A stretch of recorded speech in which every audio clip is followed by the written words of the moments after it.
how do they signal? They're not going to signal to the intracellular of the cartilage. They're going to signal the blood vessels to start growing towards the cavity. Yeah. Final question.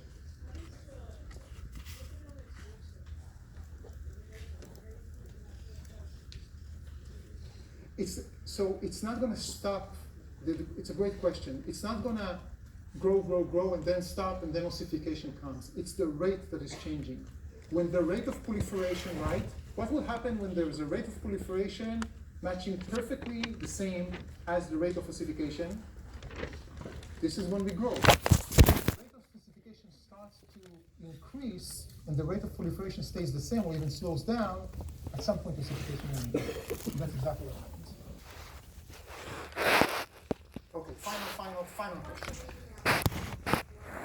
The line will be the end of ossification, so no more cartilage. Basically, we don't have anything. Oh, this is just a bit of a connective tissue that you have over here. Okay, let's continue. We described the process of growing bone in length in detail. I want to talk a bit about bone remodeling. This is again a process that continues throughout our lifetime and is very important. We are like a building in a way. Now, when you build something, you cannot just build it. If you build yourself a living room, a new house in a living room, you're not just going to have cement, bricks and cement. You need some space, right? So on one hand, you need to build. On the other hand, you need to curve a little bit, to break it down a little bit in the right places at the right time, right? And this happens throughout our life. Bone remodeling is a balance between two processes, deposit and resorption. We have two different types of cells responsible. Osteoblasts we already mentioned, right? Derived from the bone stem cells, and they are building up, they're secreting the matrix, they are calcifying it, etc., etc. And osteoclasts are responsible to degrade. They are big cells, they are multinucleated cells. By the way, they are not originated from the bone stem cells.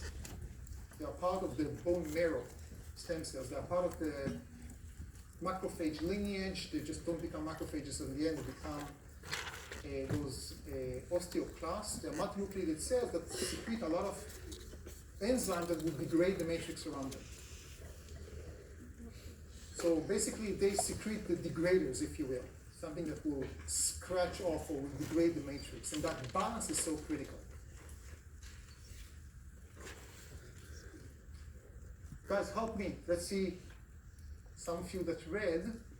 Of course, all of you read because it was written that you should read, even if you did not have to submit anything. So anyone want to suggest when do I have osteoclasts participating in the endochondral ossification process?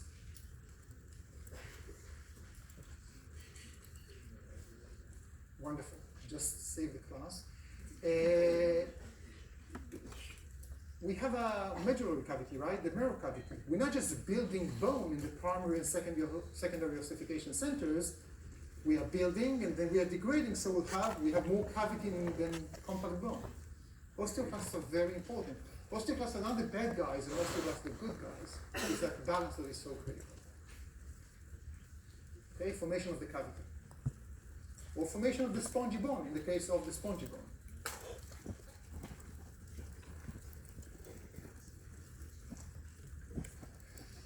Okay, so we're going to talk about two factors that control bone remodeling. One is a direct factor, that's mechanical stress. The second one is hormonal regulation, especially with related to calcium. I'm not sure how much we'll have time to discuss hormones. If not, we'll talk about it on Thursday, but we're definitely going to talk about stress.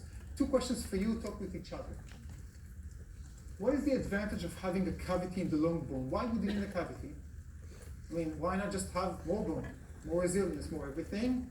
And then, since we do have a cavity, and we do have an advantage, then what's a potential pitfall? What's a ramification of, or potential ramification of having a cavity in the middle of the bone? Let's talk with each other. Why do we need a cavity? I mean, I heard that the idea that we'll have a space for the marrow, which is great, but we can find another space, and as you learned already, the red bone marrow is going to find a different place in the flat bones later on. So it's not to make room for a marrow. What could have happened if we had not had this? Yes? exactly the answer. It's just going to be too heavy, right? Bones carry a lot of our weight. Now imagine you needed to walk, to run, and running is not jogging. Running is in nature. Escaping the lion, right? Or running after your, whatever you're going to hunt. All of this is going to make you very, very heavy. So what we did is basically build only what we need, the periphery. We are mostly cavity in our bones, in our long bones. But what's a pitfall?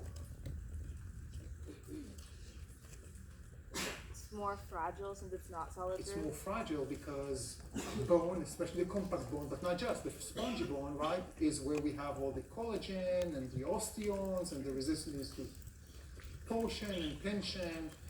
We still don't break our bones as we walk, right? We need to have a real trauma, if you will, a real impact in order to break a bone. So we're going to see shortly how we solve this potential pitfall.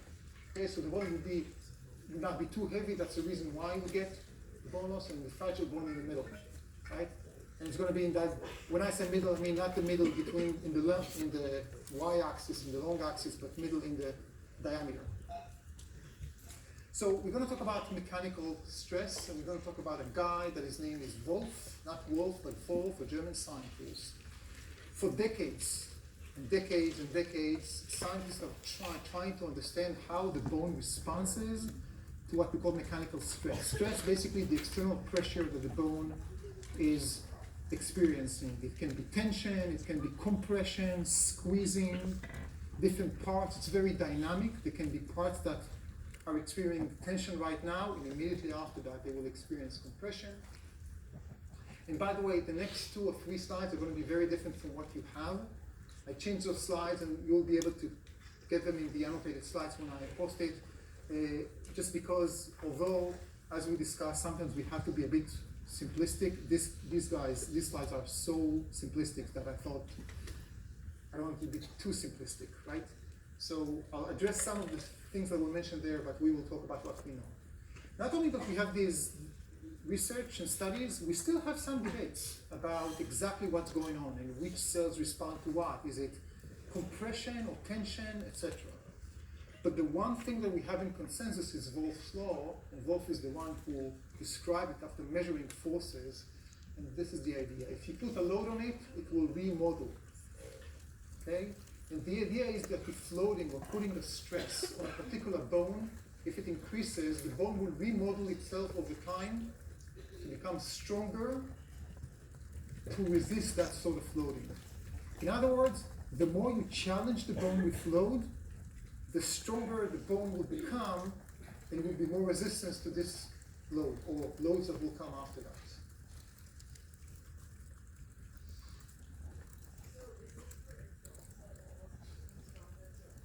It's always because bone remodeling, great question. This is not just for the kids. This is for grown-ups, this is for the elderly people, because the bone remodeling takes place throughout our life. And the way it's going to happen is that we're going to see bone remodeling in response to that mechanical stress. Yes?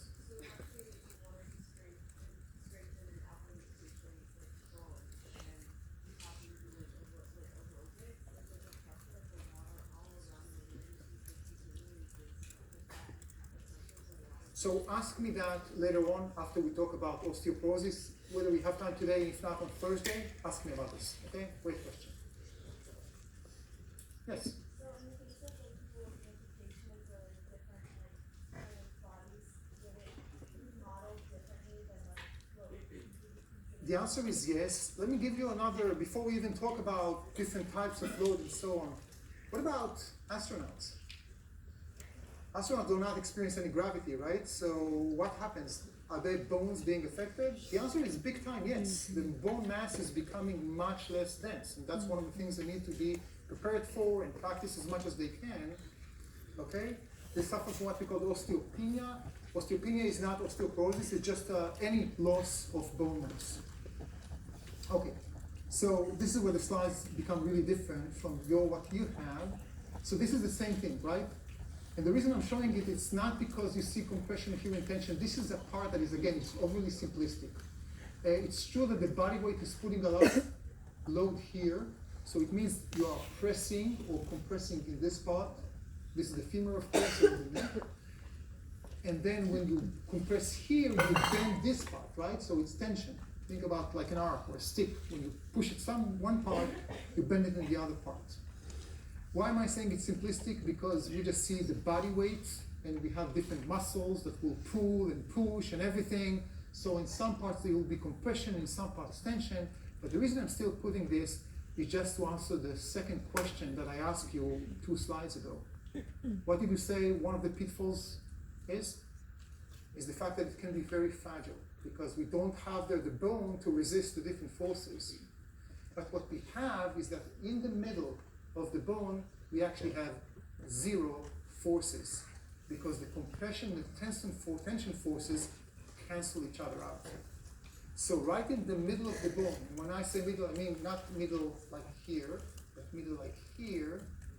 This is the point when we have 0 or at least weak pressures, so that area, we can allow ourselves to have a cavity in that area, because that area is not subjected to so many forces. Is it not? Sorry? The tension force will be a result of the load here. So think about, it's a bone. Sure, it's pretty rigid, but it's still, if you push here, you're pushing here, but you're also bending the other parts, right? I wish I brought a stick with me. So imagine you take a stick, okay, a branch, if you will, and now you're pushing it like this. What will happen to this area? It will bend. That's the tension part, okay? And the compression will be exactly, again, it's just not, it's a bit more complicated than this because we have different muscles that will pull, but yeah, that's the idea, okay? Okay, so I just want to show you how it looks like, to see if we just both was just stating something and we agree with him, or is that based on research? And of course it's based on research. So this is something you don't have. This is a rat ulna, and what this research has done is basically to put a load on the ulna. And what we see here is a cross-section of the ulna, and this is a map that shows you how much load. Never mind tension, compression, just think about it as a load, okay? And the redder it is, there is more stress, more external pressure on that area. Stress is, pressure means force per unit of area, but these are the details, you don't need to know them. So if I had looked, and this is what they did, they took 3 times per week, and each session was just 3 minutes of floating, that's it. Free loading, 3 minutes of floating, again and again, and then 16 weeks. It's almost nothing, right? It's not going to, the rats did not go to the gym here. It was just a little bit of floating.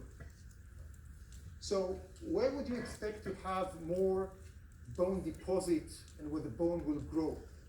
In the red area or in the yellow area? In the red where we have more loading. And when we look at that, that's exactly what we see. The red marker here shows you the original bone that we had. That's the circumferential of the bone. That's, of course, a cross-section. The green is the new bone after 16 weeks. And you can see it matches perfectly well with all the red areas. When we put a load, the bone will grow. When we don't provide any pressure, there's no usage, okay, of any force, then we eventually will lose. Questions about Vol's law?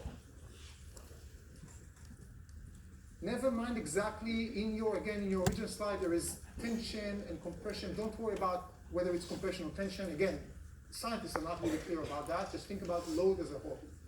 Yes? Why would it go out, like go outward as opposed to making what already exists stronger? Does that make sense? Yes, because you want bone growth, basically. It's going to have a deposit over resorption. And that's how you cannot increase the bone strength in that sense of it already has its minerals and everything. What you do, you build more. You build a thicker wall, if you will. Yes? Part of the bone, if it's not exposed to any force, eventually will be lost. Exactly. Or degraded to some extent, of course, not completely lost, but yeah. Okay, so here's a question of, okay, how does it work? I mean, it's great that we can have remodeling. So you guys will tell me, first of all, who are going to be the cells that are going to remodel? Which are the cells that are responsible for the building and deposit, the resorption, osteoblast for deposit, osteoclast for resorption, right? In a place where we build more bone, who wins, osteoblasts or osteoclasts? Osteoblasts. It's not that the osteoclasts are bad, they are very important. We don't want too thick of a bone, it's just the balance itself. So in a way, we need to think about a way by which this mechanical stimulus or force or stress will tell the osteoblasts work and the osteoclasts work, but not as much, right? So which cells sense the mechanical stress? Can anyone suggest, it's not in your slide, but we actually mentioned that briefly last time. Which cells will be the ones to be the sensors? Yep, osteocytes are going to be the ones, right? We're back to the osteocytes, osteoblasts are differentiated and are now embedded, and we said they are very important. And one of the reasons, not the only, one of the reasons they are so important is because they are going to be sensing this mechanical stress, and they are going to be responsible for what we call mechanotransduction. The mechanical stress will do two things, will start with chemical signals in the osteocytes, and actually there's also going to be electrical signal, kind of like what we learned when we talk about the nervous system. And as a result, those signals will tell, in this place, osteoblasts work, in the other place, osteoclasts work. How are they going to send, if I'm this osteocyte right here on the left, how am I going to tell this osteocyte, and if there's an osteoblast somewhere around, hey, we need to build up? I'm going to send chemicals, or potentials, but how am I going to interact with this guy? Remember? Gap junctions, that's exactly. So think about it as a network of cells connected as a network. And they signal to each other, and this is if we had some resorption, for example, in this area, or we had some mechanical stimulus, we will know to start building this area. This is what happens when we have a fracture. This is how the bone starts to repair itself, because our osteocytes can sense that. And they will talk with the osteoblasts and the osteoclasts. Any other question before I move to calcium and hormones? Just want to, yes? Do they talk to them via gap junctions? They talk via gap junctions, exactly. Yes? In the image, is the osteocytes they're the pink and the purple, right? The osteocytes are the purplish, and all the rest is the calcified matrix around them. Yes? So as long as they're, just going back to the epithelial plate, Epithelial plate, yeah. as long as there's epithelial plates, like I can see that. As long as there will be epithelial plates in the long bones, there will still be growth in length. Yes. Yeah. So there would be a case where like adults really fast people still not. So adults, if they can still grow, it just means that they still have a plate and not a line.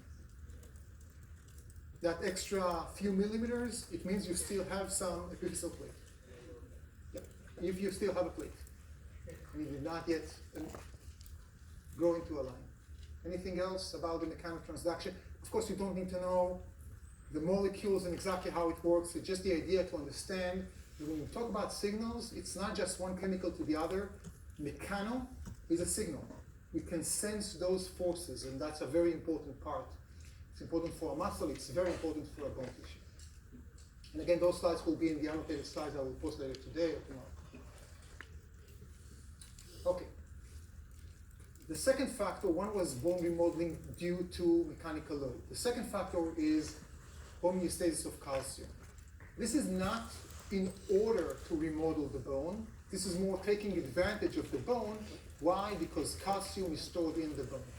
So we have about 99% or so of our calcium is found in the bones as a storage facility. One thing it's important for, of course, is for the rigidity of the bone. We talked about that, right? Remember what happens if you remove the minerals? What happens to the bone? We did last time. It's going to look like a rubber band, right? It's going to lose the rigidity. But calcium is also important for so many other things, right? Is it important for the nervous system, for example? Remind me why it's important for the nervous system.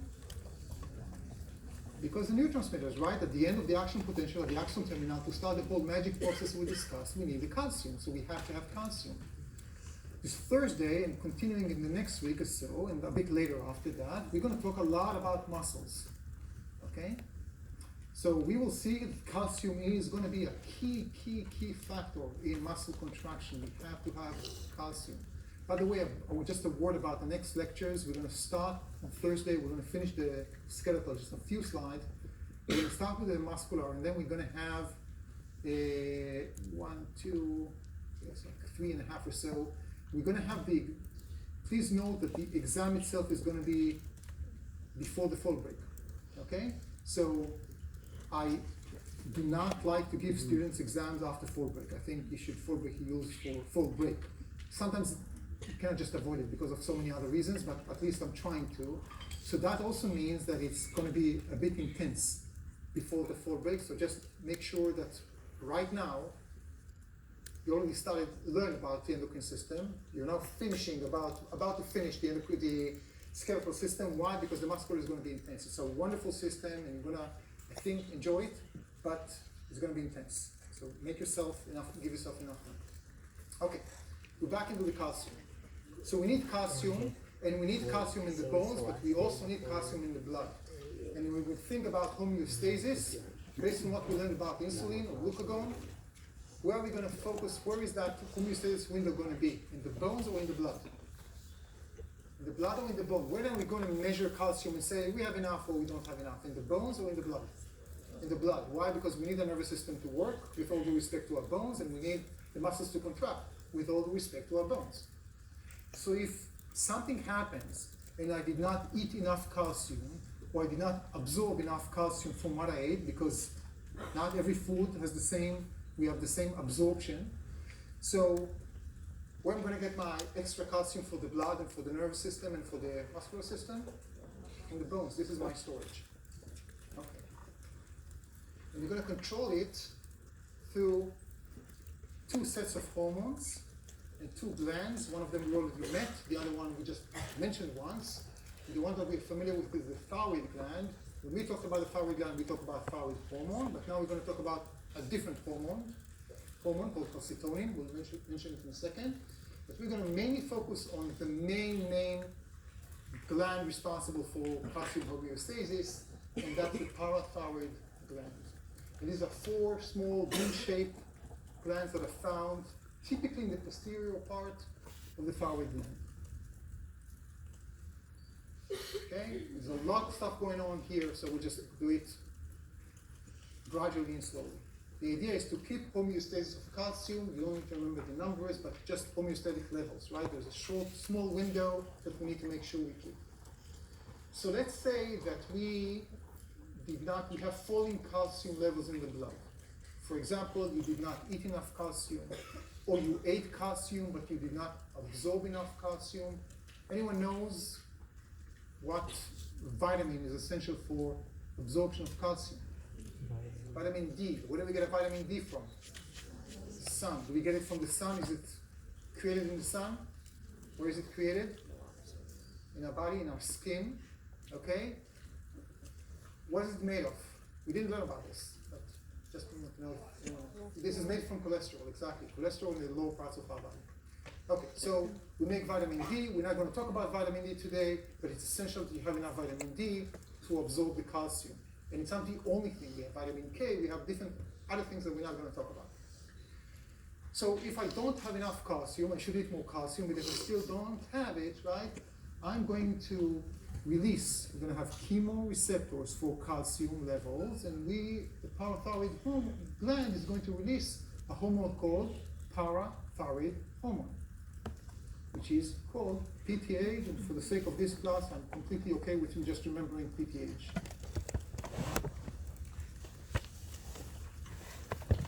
So knowing what you know about this part, I'm going to ask you a question for the learning catalysts. I'm going to open the question already.